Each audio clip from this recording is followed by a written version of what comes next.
तर नमस्कार मंडळी. तर आजकाल आमच्या दिवसाची सुरुवात इतकी क्यूट व्हायला लागली आहे, कारण दरवाजा उघडल्या हेल्मेटमध्ये अशी मांजरीची इतकी 2 क्यूट पिल्ली बसलेली असतात. बघतात तर इतकी छान ना, ती दिसतात तर किती छान आहेत बघा ना.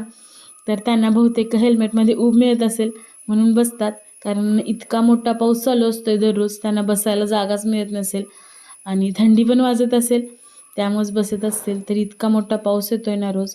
रविवारच्या बाजारातून मला लिंब इतकी स्वस्त मिळाली होती. खूप दिवस झालं मी विचार करत होते लिंबाचं लोणचं बनवायचं, पण होतच नव्हतं. तर फायनली आज जाऊन मी लिंबाचं लोणचं बनवलेलं आहे. गोड, तिखट, आंबट इतकं सुंदर लागतं. मुलांना चपातीसोबत खायला द्यायला सुद्धा खूप छान लागतं. आवडीने खातात. तुम्ही एकदा नक्की ट्राय करून बघा. रेसिपी माझ्या चॅनलवरती मी अपलोड केलेली आहे. तर दुपारच्या जेवणामध्ये मी वांग्याचं भरीत बनवत होते. वांग्याचं भरीत आमच्या घरात सगळ्यांनाच आवडतात. 3 टायमाला जरी बनवून दिलं घरी तरी ते आनंदाने, म्हणजे काहीच न म्हणता सुद्धा खाऊ शकतात, इतकं आवडतं. तर वांग्याचं भरीत बनवून झालेलं आहे. घरची सगळी कामं आवरून मी मशीनवरती बसलेली आहे. म्हणजे मी डेमोसाठी 3 पीस एक सेट तयार करत आहे लहान मुलींच्या ड्रेसचा.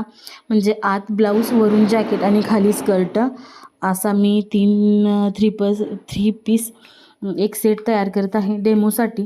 कारण मी आता शिलाई मशीनच्या ऑर्डर घ्यायला चालू करणार आहे.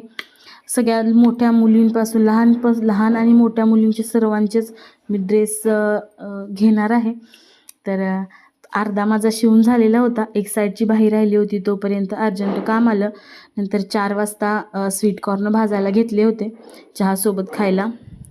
तिकडचं काम आवरलं. संध्याकाळच्या जेवणामध्ये मी बीन्सची रस्सा भाजी बनवली होती.